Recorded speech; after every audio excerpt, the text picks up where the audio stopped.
que c'est qu'un jeu sérieux pour qu'on puisse comprendre de quoi nous parlons.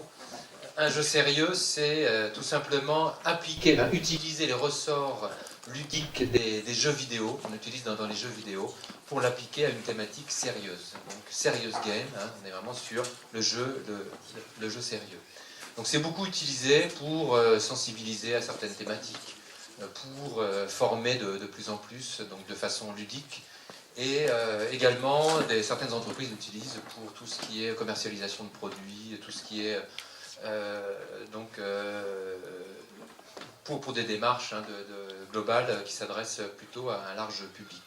Parce que c'est des produits qui sont relativement coûteux tout de même, parce que complexes à réaliser. Donc nous sommes intéressés à un projet sur le handicap au travail. C'est un projet d'expérimentation, à la fois en termes de créons un serious game pour comprendre ce qui se joue en termes pédagogiques, comment on construit un jeu serious game, parce que nous c'est évidemment dans le domaine pédagogique, donc c'est un serious game éducatif, et sur la question particulièrement du handicap, et du handicap au travail. Donc c'était un projet qui a émergé, qui a démarré il y a 2 ans, et qui est sorti en 2011 sur le web en accès libre. Donc l'adresse c'est Serious Game Secret Cam, c'est son nom, Secret Cam, donc vous l'avez là-haut, donc seriousgamesecretcam.fr. Aujourd'hui, il y a donc en plus d'1 an de sortie sur le web, 43 000 joueurs en ligne, donc c'est un succès. Et il est en accès libre. Vous n'avez pas le droit d'en faire le commerce, mais par contre, vous pouvez l'utiliser comme vous voulez pour des actions de sensibilisation, ou déjà en tant que citoyen pour l'utiliser, mais sans relation commerciale. Sachant que c'est un outil de formation, donc là, je vais vous présenter comment on l'a construit et comment on a traité la question du handicap au travail. Mais il faut imaginer que c'est une première pierre angulaire à un dispositif de formation plus complexe. Donc on est sur un catalyseur du regard sur le handicap au travail et qui derrière doit être utilisé en situation pédagogique, en formation, de façon à aller plus loin pour vraiment conscientiser un certain nombre de choses et aller plus loin en termes de changement du comportement au travail. Donc l'objectif c'est vraiment d'avoir une posture réflexive sur son propre rapport au handicap.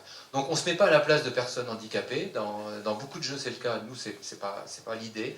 L'idée c'est chacun reste à sa place et on va questionner dans des situations dans lesquelles on va vous mettre au travers du jeu, on va questionner votre propre regard du handicap. On parlait ce matin de l'effet miroir, donc c'est cette posture-là. Dans le jeu, on vous met à la place des yeux du joueur. Donc les yeux du joueur, ce sont vos yeux. On appelle ça donc un jeu en première personne. Donc c'est-à-dire que c'est vous qui allez être acteur de situation, acteur et actrice de situation qu'on va vous proposer. Vous avez un avatar qui est représenté dans le jeu uniquement en voix off. Donc la voix off, c'est vous. Donc les yeux, c'est les yeux de votre avatar, ce sont vos yeux. Et puis donc la voix off, c'est votre voix. Par contre, vous n'allez pas voir l'avatar puisque c'est un jeu en première personne et c'est vous qui voyez au travers des yeux de l'avatar. Vous êtes dans la peau de Anne. Donc Anne a 37 ans.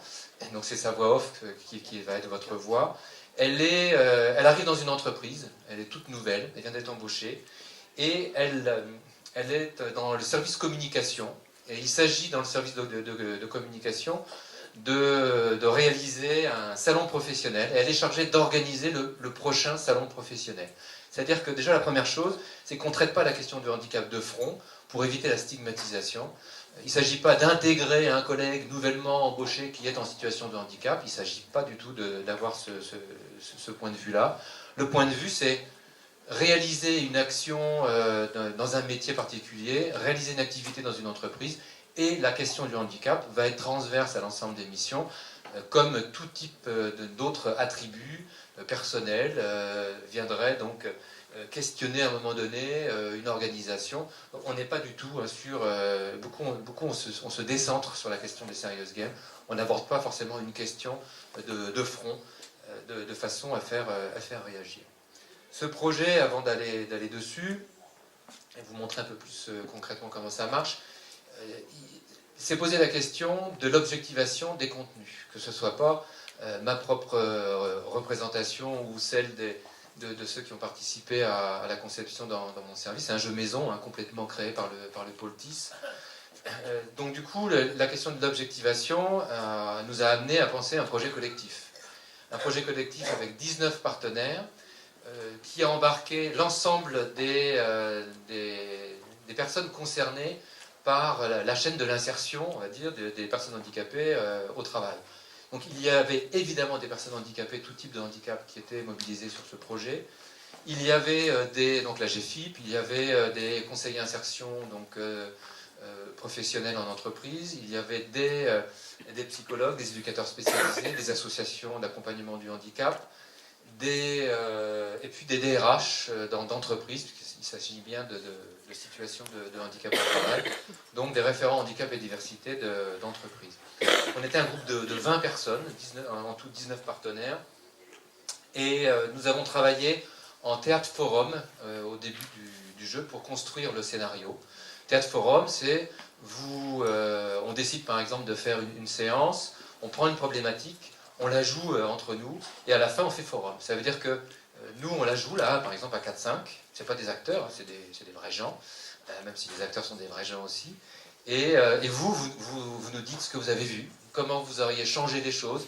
Donc ça, c'est issu du Brésil des années 60, hein, ça vient des favelas, un homme de théâtre qui s'appelle Augusto Boal, je crois, souvent j'ai du mal à me rappeler de son nom, et qui a inventé cette technique de théâtre pour faire prendre conscience aux personnes de la possibilité de changer le monde, de prendre en main leur destin et leur destinée, et de mettre en scène les difficultés pour mieux les identifier, et du coup d'essayer de trouver une solution. Donc nous on a utilisé cette technique-là, mais pour trouver le scénario du jeu, donc c'était assez innovant, et ça a bien fonctionné, et donc on a fait forum à chaque fois, on a rejoué les scènes, un peu comme un jeu vidéo où vous êtes dans un endroit, et vous avez plusieurs alternatives qui s'offrent à vous, et là donc on a, à partir d'une même situation de départ, on a exploré l'ensemble des situations possibles, pas forcément de résolution de problèmes, ça pouvait être de stigmatisation, et surtout c'est ce qui nous intéressait, parce qu'on est sur cette question-là. Et du coup, c'était d'avoir une foultitude, on avait 3 jours, de 15 heures d'enregistrement, et tout ça, on a tout déroché, on avait des post-it partout, et on a constitué la base du scénario du jeu. Pourquoi je vous dis ça? Parce que c'est un jeu qui est ancré dans la réalité, c'est ça qu'il faut surtout comprendre. Ça peut paraître caricatural, mais ça ne l'est pas du tout. Puisque on est vraiment sur des situations qui sont issues de la réalité. Rien n'a été inventé dans le jeu. Alors, je remercie les techniciens, les informaticiens d'avoir fait tout ce qu'ils ont pu. Le jeu est accessible sur le net, marche bien. Il se trouve que, voilà, ici, pour X raisons, il y a quelques difficultés. Donc, on n'a pas de son. Mais c'est pas grave, parce que je suis bavard, donc je vais pouvoir parler dessus.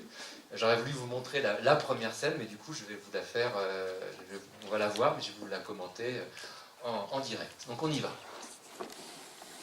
Donc là, vous êtes dans la peau de Anne.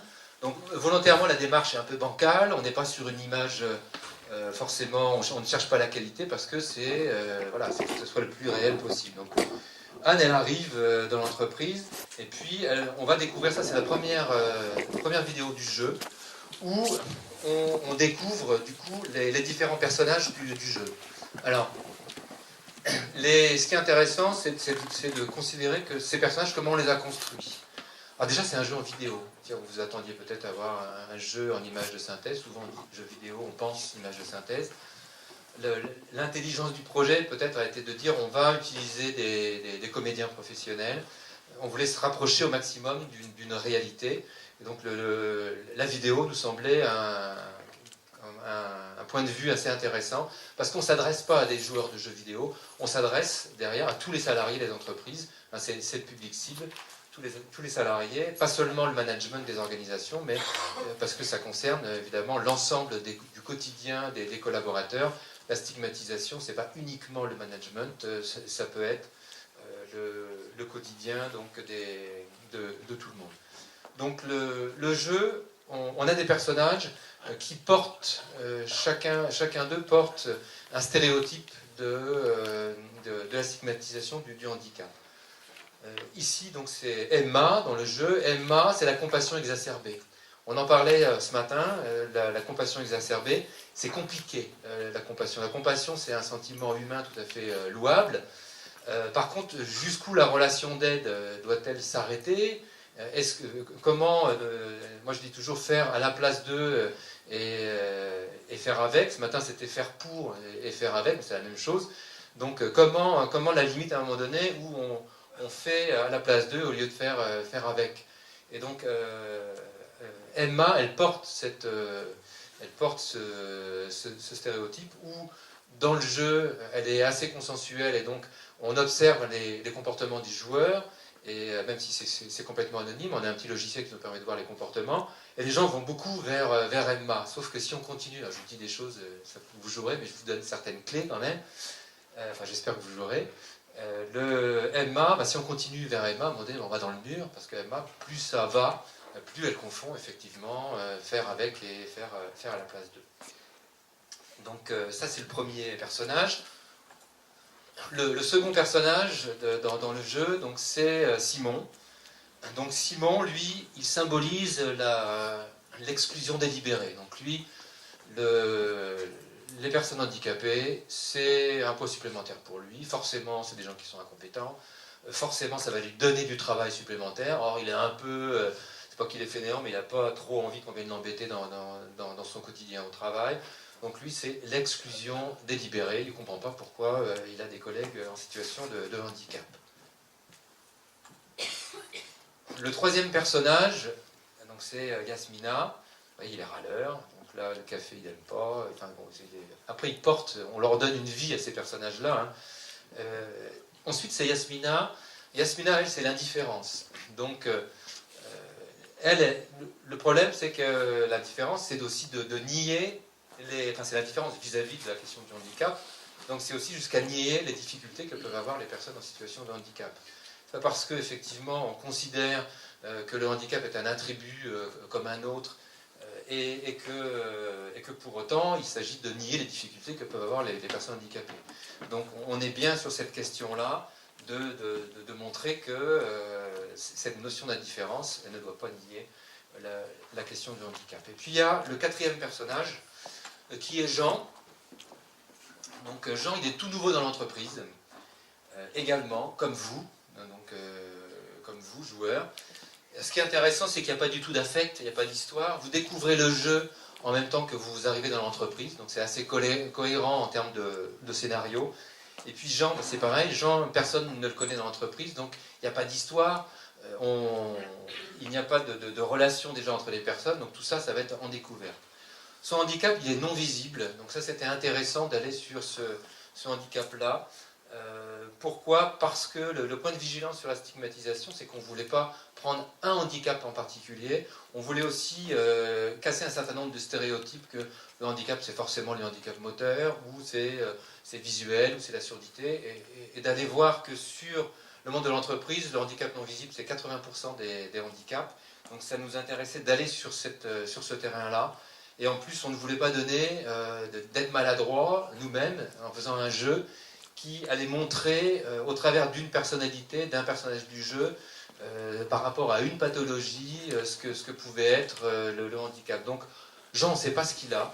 C'est un handicap non visible. Et donc, ce qui nous intéresse, c'est les représentations sociales du handicap. C'est ça, le jeu, donc d'aller questionner les représentations sociales du handicap.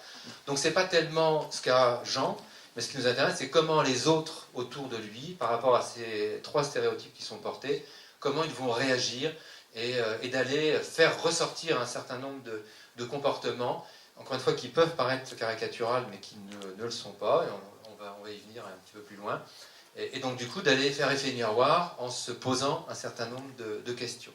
Alors, vous, votre mission dans le jeu, c'est d'organiser votre salon professionnel dans le service communication, c'est votre mission, en impliquant vos collègues. Donc, vous n'êtes pas dans une relation hiérarchique, et vous devez donc les embarquer dans cette histoire, dans cette aventure, mais sachant qu'à un moment donné, dès la première mission, Jean va annoncer son handicap non visible, et donc du coup, voilà, il y a le Jean d'avant et il y a le Jean d'après, l'annonce du handicap, et là, les stéréotypes vont commencer à se mettre en place.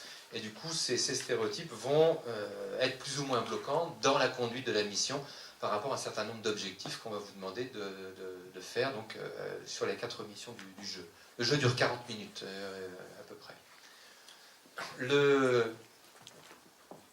Alors, sachant que dans un jeu, eh ben, faut qu'on s'amuse. Donc après, c'est toute cette question, est-ce qu'on peut s'amuser sur la question du handicap? Donc oui, je crois qu'on peut le faire. Ce projet a fait l'objet aussi d'une étude. Donc j'ai conduit une étude derrière avec une analyse des comportements, des effets du jeu. Qu'est-ce que ça a produit? On pourra en parler si j'ai un peu de temps. Je ne sais pas s'il y a un décompte quelque part, mais... oui, t'inquiète pas. C'est bon. Il y a un décompte, oui, mais on en est à combien de temps? On est à la moitié de ton temps. La moitié, ok. Donc, je ne sais plus où j'en étais. Toujours voilà, une étude qui a été réalisée, parce que c'est pas le tout de faire un jeu sur la question du handicap. Après, il se pose la question de l'évaluation. Mais l'évaluation, c'est pas juste c'est bien, c'est pas bien, c'est est-ce que ça marche et pourquoi ça marche et pourquoi ça marche pas. Donc, il y a une étude que j'ai réalisée sur les effets du jeu dans les entreprises, dans les organisations, et qu'est-ce que ça produit, un jeu vidéo, en termes de débat dans les organisations sur la question du handicap, qui est, somme toute, encore, pour beaucoup, un sujet tabou. Donc ce jeu, il porte un nom, Secret Cam. Alors c'est le concept du jeu, donc caméra cachée, caméra secrète. On est sur le concept du voyeur d'Hitchcock, de Fenêtre sur cour, que sûrement beaucoup d'entre vous ont vu. Donc le scénario très simple, un journaliste qui s'est cassé la jambe, se retrouve donc à sa fenêtre bloquée avec un plâtre jusqu'en haut, et donc observe avec ses jumelles en face, et peut-être y a-t-il eu un meurtre, il se pose des questions, et donc il est le voyeur. Et donc c'est ce thème-là du voyeur qu'on a repris, et qui est donc est le sujet porteur du jeu. Ça veut dire qu'il y a de l'imaginaire dans un jeu. Là, l'imaginaire, Secret Cam, eh ben, caméra secrète, vous avez un pouvoir, et votre pouvoir, c'est de voir et d'entendre au travers de la webcam de vos collègues, donc c'est complètement pas moral, sans qu'ils ne le sachent. Vous pouvez entendre et voir tout ce qui est dit et entendu. Alors ce concept nous permet de justement les fameux stéréotypes. C'est-à-dire que vous allez communiquer avec vos collègues, et donc là je vais aller un peu plus loin pour expliquer ça. Je ne pourrais pas tout vous dire sur le jeu, mais ça va vous frustrer un peu, comme ça vous irez voir. Donc ça c'est la première mission où Jean va annoncer son handicap. Voilà, je vais laisser un peu avancer. Donc vous allez pouvoir communiquer avec vos collègues par rapport à la mission qui vous est donnée, par mail, par téléphone ou par webcam, pour les embarquer dans la mission d'organisation du salon. Donc là, il y a un petit tutoriel qui accompagne le jeu, mais qui disparaît après. Donc au début, dans un jeu, je démarre doucement, j'ai le choix que d'un personnage, mais petit à petit, vous allez avoir 2 personnages, 3 personnages, avec qui vous pourrez communiquer. Charge à vous de savoir donc ce que vous faites. Donc je peux communiquer par mail, par téléphone ou par webcam. Là, le choix de webcam donc, ne m'est pas proposé.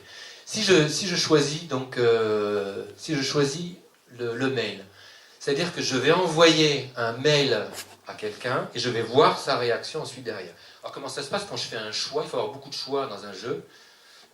Si je choisis d'envoyer ce message-là qui correspond à la mission qui m'est proposée, donc j'ai des choix, j'analyse ma décision et je l'envoie. Donc la conséquence de mon choix, ça va être de lancer une vidéo. Une vidéo donc, où il va se passer quelque chose en fonction du mail que j'ai envoyé. Je suis en Secret Cam, et il se trouve qu'il y a 2 personnes, je ne m'y attendais pas, je ne vais pas avoir qu'une seule personne, et donc elle va recevoir mon mail, elle va le lire, elles vont réagir toutes les deux là, par rapport au mail que je viens d'envoyer. Moi je suis en caméra secrète, donc j'entends et je vois tout ce qu'elles disent, mais elles ne savent pas. Alors, ça nous permet justement, de ce concept-là, de faire émerger des stéréotypes en dehors de la norme sociale prescrite. C'est-à-dire que quand Simon, il est tout seul dans son bureau et qu'il commence à râler sur certaines situations liées au handicap, il pense qu'il est tout seul dans son bureau et il dit ce qu'il pense vraiment. Et là, la norme sociale, à un moment donné, n'est plus de mise. Et donc, on peut faire dire, encore une fois, utiliser tout notre scénario qu'on a identifié en théâtre forum sur des scènes réelles vécues de stigmatisation, les mettre en exergue au travers de ce concept-là, et ça devient tout à fait crédible et acceptable de la part des joueurs, parce qu'il y a cet effet effectivement Secret Cam. Donc les joueurs considèrent qu'il y a une certaine forme de caricature, mais ils l'acceptent complètement parce qu'il y a cet effet-là, et parce qu'ils comprennent bien aussi qu'en 40 minutes de jeu, on va mettre toutes les stigmatisations de compassion exacerbées sur Emma, sur Simon, tout ce qui est exclusion délibérée. Bref, et à un moment donné, évidemment, on a quelque chose qui peut paraître un peu caricatural. Mais malgré tout, dans l'enquête que j'ai réalisée, il y avait quand même pas mal de personnes handicapées. Toutes, donc sur les 200 personnes que j'ai interrogées, il y avait 20 personnes en situation de handicap. Toutes ont dit tout ce qu'il y a dans le jeu, on le retrouve, et ce n'est pas caricatural. Donc, il y a un effet miroir, c'est au travers du jeu, au travers de ce que les autres me renvoient, mais des choix que je fais, parce que des fois, vous pouvez stigmatiser. Dans un jeu, c'est pas le monde des bisounours. Ça veut dire que si c'est le monde des bisounours, ça va pas fonctionner. Donc, ça veut dire quoi? Ça veut dire que le jeu, la posture du jeu ne doit pas être stigmatisante, telle qu'on l'a conçue. Par contre, le jeu doit pouvoir permettre aux joueurs de stigmatiser. Mais par contre, la conséquence, c'est les résultats sur les jauges du jeu. C'est les résultats sur est-ce que vous allez organiser correctement ou pas, en fonction de vos choix et en fonction évidemment du handicap qui est traité en filigrane. Donc je peux être le méchant dans le jeu, mais je vais m'en prendre plein la figure. Donc on est bien sur des situations qui vont interroger, qui vont faire miroir et qui vont donc questionner. C'est vraiment le but, c'est de se questionner sur son propre rapport au handicap. Donc une fois que j'ai joué, j'ai 2 jauges de jeu. Une jauge stress, qui est mon stress dans l'organisation de ce salon, et une jauge popularité, qui est ma cote de popularité par rapport à l'ensemble de l'équipe. Et évidemment, ce qui est intéressant, c'est que ces jauges, elles peuvent évoluer de façon complètement identique, dans le positif ou dans le négatif, mais elles peuvent aussi évoluer de façon différente. Donc, il faut bien réfléchir à son action, et derrière, donc, j'ai un résultat. Et l'idée, c'est d'arriver à quelque chose du plus positif possible en se posant des bonnes questions. Après, il y a certains joueurs qui jouent une 2e fois et qui font le contraire, qui font tout le contraire. Et dans les entretiens que j'ai conduits, parce que c'était une étude donc sur des concepts anthropologiques, les gens disent aussi j'apprends parfois plus en jouant, à l'inverse de ce que j'ai voulu donner, de ce que je pense d'habitude. Il y a des jokers, donc là on entrerait dans la notion pédagogique, on est sur l'apprentissage par essai-erreur, donc la notion de rétroaction dans les jeux vidéo c'est important, il faut que je puisse revenir en arrière, donc là on est dans la possibilité de tester aussi sans risque personnel. Souvent la stigmatisation elle est pas forcément volontaire, elle est maladroite parce qu'on ne sait pas comment faire. Donc là le jeu permet de tester un certain nombre de choses qu'on n'aurait peut-être pas voulu oser réaliser dans la vraie vie. Donc cette notion de rétroaction qui est inhérente aux jeux vidéo où j'ai des points de vie, où je ne meurs pas tout de suite dans le jeu, où je peux encore essayer d'autres choses, où je réessaye, elle fonctionne bien sur des thématiques telles que celle-ci, où je peux à un moment donné revenir en arrière, réessayer, essayer de comprendre de façon différente. Voilà, bon, il y a d'autres principes dans le jeu, je ne vous dévoile pas tout. Hein. Il y a 4 missions en tout. Il y a aussi des informations sur la loi 2005, c'est-à-dire que si vous êtes trop bon dans le jeu, si on est trop bon dans un jeu, à un moment donné on sort, parce que le jeu est trop facile. Si on est trop mauvais, le jeu nous renvoie à des mauvais. Donc c'est pas très sympa, et donc un jeu qui me renvoie ça, je sors. Donc toute la difficulté dans des jeux vidéo, c'est de dire comment, mais comme sur Internet, généralement, c'est comment on fait pour amener le joueur jusqu'au bout de l'expérience de jeu, et qu'il ne sorte pas avant. Donc là, nous, on y a répondu, par exemple, si vous êtes trop bon, vous êtes convoqué par le manager en disant « tu as l'air assez bon sur la question du handicap, tiens, moi j'ai des questions, je me questionne ». Et là, on amène du contenu didactique sur la question, sur la loi de 2005, sur l'égalité des chances et des droits, notamment dans les organisations. Si vous n'êtes pas très bon dans le jeu, et bien vous êtes convoqué chez le manager, il vous dit voilà, c'est pas terrible, et là vous avez alors pardon, dans le premier cas, du coup on vous freine si vous répondez pas bien, et ben on vous remet un peu de stress, c'est-à-dire qu'on redonne du défi aux joueurs pour qu'il puisse se dire, si c'est quelqu'un qui joue, moi je vais aller jusqu'au bout, et pour le pousser, aller jusqu'au bout. Si au contraire vous n'êtes pas très bon, on vient vous aider, et donc avec des questions beaucoup plus faciles, et auquel cas donc, on vous rajoute des jokers, qu'on vous accompagne, encore une fois, pour aller redonner confiance, si je puis dire, et aller jusqu'au bout. Ceci dit, il faut vraiment le vouloir. On a fait quand même un jeu qui donne envie d'aller jusqu'au bout sans forcément s'en prendre plein la figure. C'est pas l'objet. Mais si vous voulez être méchant, vous pouvez encore une fois. Alors, ce qui est intéressant, pour terminer, parce que je connais Jacques-François, mais il me connaît aussi. Donc, en termes d'effet, qu'est-ce que ça a produit? Alors, ce jeu a été diffusé en entreprise en dehors de tout dispositif formel de formation. Ça, c'est important. Ce qui m'intéressait d'étudier, c'est on met le jeu dans une entreprise. La direction dit, vous avez le droit de jouer sur temps de travail. Allez-y comme vous voulez. Et puis, c'était de voir le fait de mettre un jeu, un serious game, donc le rapport au numérique, également sur une thématique sur le travail. C'est une série de 4 jeux. Le deuxième est en construction sur la question intergénérationnelle au travail, le même, un jeu. Le troisième sur le rapport homme-femme au travail, et le quatrième sur la diversité culturelle au travail. Donc la question, c'est sur le handicap, mais en gros, c'est le rapport à un jeu vidéo, au numérique, dans une entreprise, qu'est-ce que ça produit? Et donc ce que j'ai pu observer, c'est que d'abord vont jouer les gens qui sont joueurs. Donc vous êtes joueur, vous êtes de nature joueuse, on vous dit, vous avez le droit de jouer sur temps de travail. Voilà, c'est la grosse banane, et les gens vont jouer. C'est ceux-là qui vont jouer d'abord. Et ils reviennent ensuite dans leur service, et ceux qui n'ont pas joué leur disent, alors c'est quoi? C'est super, j'ai fait un score, c'est vachement bien, c'est intéressant, en plus il y a de l'humour, mais allez-y. Et donc petit à petit, il y a une prescription naturelle, je dirais, sans injonction de la part de la direction à jouer, une prescription qui s'opère entre salariés dans un même service, des joueurs, de ceux qui sont de nature joueuse, vers ceux qui sont de nature non joueuse. Et une personne que j'ai interrogée qui n'était pas du tout joueuse me dit, moi je n'y serais pas allé, j'étais la seule à ne pas avoir joué dans mon service, et donc tout le monde en parlait, et à un moment donné je me suis dit, bon, il faut que j'aille voir ce que c'est que ce jeu. Ça c'est la première chose. La deuxième chose qui est intéressante, c'est qu'il y a, qu'est-ce qui se passe post-expérience de jeu? Il y a le fait que ce soit un jeu. Les gens ont vécu une situation commune. On a tous des situations différentes par rapport au handicap. Là, ce qui est intéressant, c'est que l'ensemble des personnes qui ont joué ont vécu une même situation. Et donc, ils vont commencer à discuter du jeu. En plus, comme il y a un peu d'humour, ils vont dire, ah, t'as vu Simon, quand même, il exagère.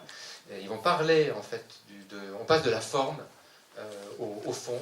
On passe de l'explicite, de l'implicite, pardon, à l'explicite. C'est-à-dire que ils vont commencer à parler du jeu, et petit à petit, ils vont commencer à parler donc, du handicap.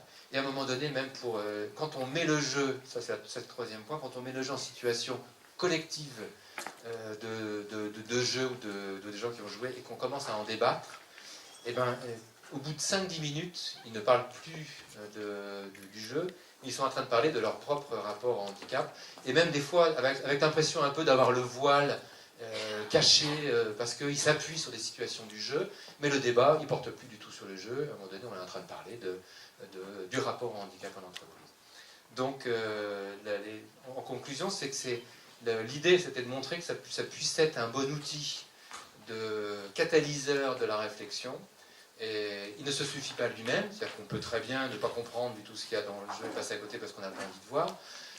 Il prend toute sa dimension pédagogique et tout son sens quand il est associé à mais comme tout serious game éducatif, quand il est associé à des situations de débriefing, de formation collective derrière, qui aident avec le débat à conscientiser, à prendre conscience d'un certain nombre de choses, notamment, et ce sera le dernier point, promis, une personne que j'avais interrogée m'a dit il n'y a aucun souci par rapport à la question du handicap. Demain, si j'avais un collègue handicapé, il y aurait vraiment, en termes de rapport, aucun souci.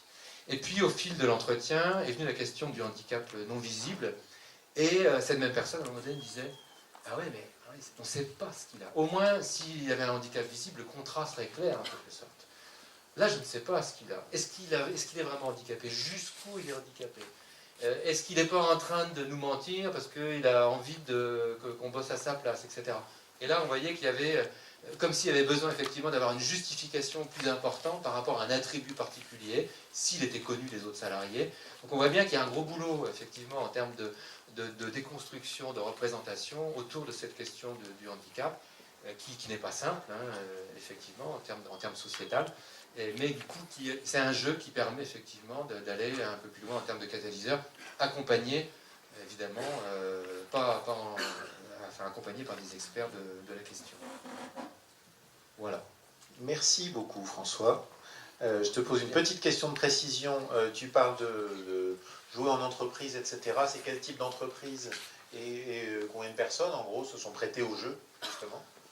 Il y a, dans les partenaires, hein, il y avait par exemple MMA donc dans les partenaires. Donc, il y a 3500 personnes de chez MMA qui ont joué en 15 jours donc, au jeu. Après, il y avait un certain nombre d'autres partenaires dans le projet. Il y avait des entreprises de petite taille, je pense à Vector Plus, qui est une petite entreprise de 300 personnes. On avait autant des gros groupes que des petites entreprises. Autant des boîtes industrielles et plutôt donc de services. Après, sur le web, ce qui est intéressant, c'est que ça a été détourné en quelque sorte, ça c'est un autre sujet, dans le domaine de l'éducation nationale, c'est beaucoup utilisé par des profs de première STMG qui l'utilisent, mais plutôt pour les situations de communication, mais du coup en filigrane dans la question du handicap.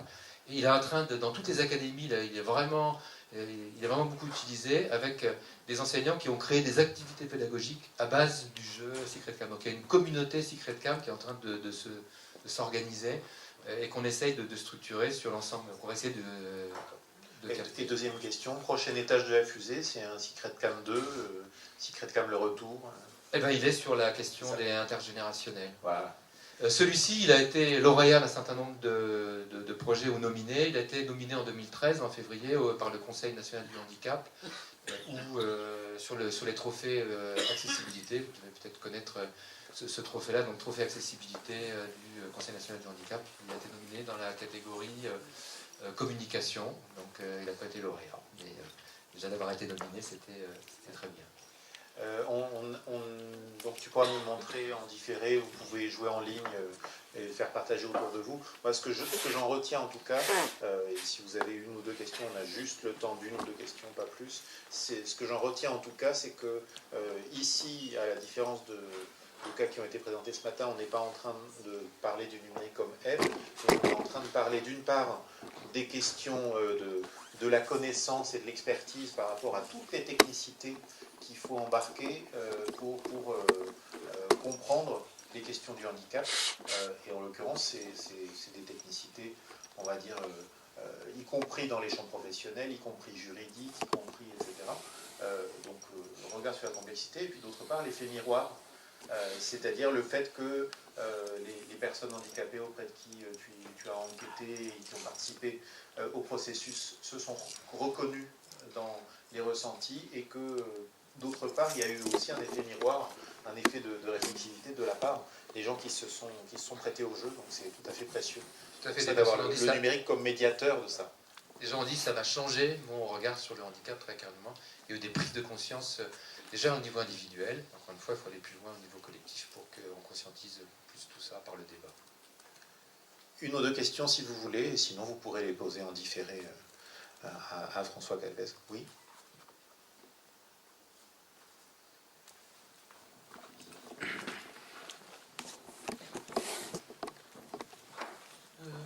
C'était simplement pour vous demander si pour réaliser le jeu vous avez utilisé des logiciels libres ou vos logiciels ou des logiciels propriétaires, pour savoir lesquels. Alors pour la réalisation du jeu, donc le jeu est en Flash, donc c'est pas forcément des logiciels libres effectivement qui ont été réalisés. Bon, c'est vrai qu'on se penche, parce que ce matin il y avait une discussion aussi là-dessus. Notre première démarche souvent elle est d'aller vers le libre d'abord. Là c'est pas forcément la démarche qu'on a voilà, en termes de montage vidéo, c'est pas forcément des logiciels libres que nous avons utilisés effectivement. Si on essaye au maximum.